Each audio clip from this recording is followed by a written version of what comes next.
over the years, people asked me, Ginger, when did you get the discernment of spirits and seeing the spiritual realm?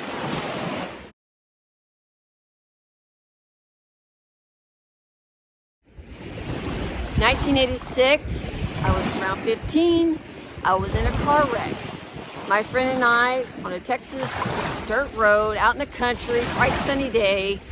She got her driver's license and we're going up a hill, and I thought I need to put my seatbelt on, and she turned to me and she laughed and made fun of me, so I put it back. And back in the day it was okay not to have a seatbelt. So we go down the hill. She loses control for some strange reason. It says a bunny went across the road. We spun out of control down the hill, went backwards through the barbed wire fence line, but when it was turning, I was flying in the back seat behind her. And I remember holding my breath and saying, God, okay, take me now. And I held my breath, like I gave up.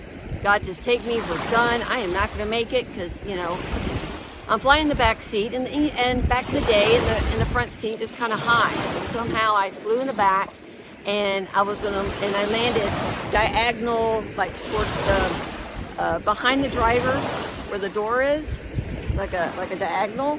But as I was flying, I was like, God, take me now. And I held my breath like that. I remember that. And the next thing you know it, I left my body and I went up, not too high, not too low, it's up there. And then I saw God and I saw Jesus, and they were on their throne. I saw them physically. And I didn't really see, I don't remember their faces, I just remember here down, you know, neck down. And they were on their thrones, and they were wearing white, and the throne was white, but not an earthly white.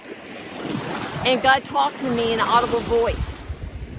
So when he talked, nothing, I knew the world was below. I knew down below was earth. I knew that was God and that was Jesus. And God was like, basically, it wasn't my time.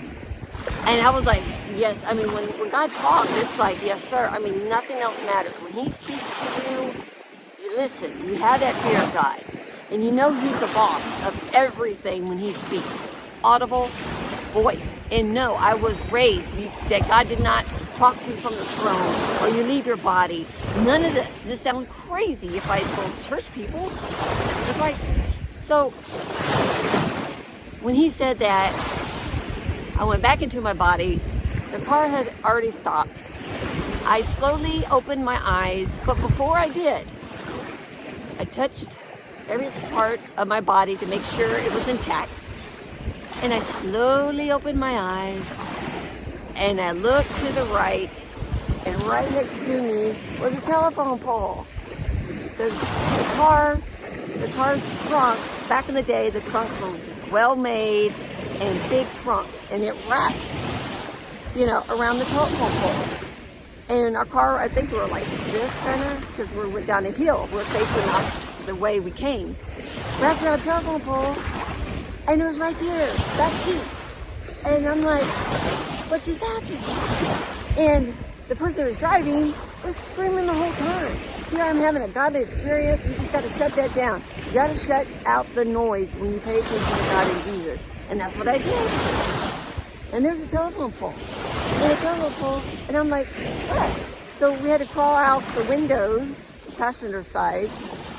Found out later, when they were tearing the car away from the telephone pole, they said something about the gas tank was smashed and it should have blown up or something like that. So it took a long time, 10 or 15 minutes, 30, I don't remember. It was a long time for them to get that vehicle out from the telephone pole. So, as my friend is screaming, I was quiet. What just happened? What just happened? I saw God and Jesus. They talked to me, and I was flying. I thought it was a goner. So I kept quiet, and then I went back to school, high school. And when I went into the cafeteria before school, there's all the kids. It was a small school, but I walked in, and I saw black clouds, and they were like hovering over my classmates. They didn't have any eyeballs or name tags. but I knew they were bad. And as I was walking, I was looking, I remember the two classmates. I looked and I saw lying and stealing on them. And I just kept walking. I'm not going to turn around and say, hey, you got this and this and this. I mean, it's a shocker.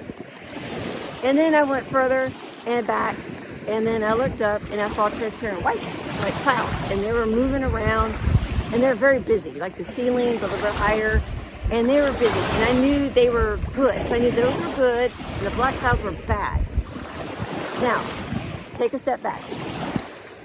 Before I even went into the cafeteria, God was talking to me. He was telling me all this wisdom stuff and this future stuff, and I didn't understand a lot of it. I can't even explain it today, or maybe he's withholding it. I don't know. But he told me before I went into the cafeteria that I had someone on my right, someone on my left. And I remember looking down, and I looked down. I'm like, okay, thanks God. Okay, it meant like 2 angels. I'm like, oh, okay. So when I saw the demons, I wasn't scared. The angels, they're very busy. And those are the ones, they're very like precise and sharp. So anyone I would be scared of is going to be angels. And if you look in the Bible, it talks about God's angels, and they say, fear not, right? But remember, I didn't know this. I didn't have a good support system. There's literally a mental ward 6 miles away. So I didn't want to be locked up. I didn't want to be locked up. So I kept quiet till I was about 25, 10 years later. And that's when I was teaching Sunday school kids. And God's like, you need to share your testimony. I said, God, they're not going to believe me. Because you need to start sharing, and you need to tell them that I do exist and I do love my children. So then I slowly did. But at that point, I did not ask for my gift. I didn't know about the spiritual realm. I didn't know it's discernment of spirits. See, demons and sin and stuff in people, basically. I didn't know I didn't know about this. I didn't know any of this. I didn't know I could have a conversation with God. I didn't know I could leave my body. Because evidently I left my body. Because I was up there. The earth was down there. So it's a miracle I walked away that day, and God, He followed me everywhere after that. For 2 whole weeks, just like I was like downloading information from Him. So now I am 52 years old today. That's why I'm here in Cozumel, and I want to share it with you because all the other videos I'm hot, sweaty, and thorns everywhere, and dirt and mud, and hay all over me. And so I wanted to give you a better view. And since it's my birthday, I want to share this very dear story with you. But that's how it all started. And then I started seeing more and more and more of spiritual stuff in people and older people, areas down here in Mexico. Yeah, they got some stuff. I mean, I could try to put another video on that, show you some demons, but some of y'all may not see it. But just know, I did not ask for it. I didn't know it existed. I thought it was a goner. So that's how it all started. And I do keep it to myself, and I do use it with my clients, and it comes in handy. And the workbook, Come Near to God, that I talked about in previous video, I thought it's going to be a 5-page pamphlet. It helps as their homework. So everything falls in place with God. So you have a testimony. God has given you spiritual gifts and talents. You just got to search it, or it may just come to you spiritually. He will tell you, and He will activate those gifts and talents. That's how it started, 1986. And I love helping people. And yes, it is hard to shut it down spiritually of what I see, and I can use that in a different video. While I'm here, until next time, just want to get the righteousness of God. You do have gifts and talents, and if you have experience with God and Jesus and the Holy Spirit, share it. They listen to God first and see if they're ready to accept it, because it can help them and change their life. Until next time.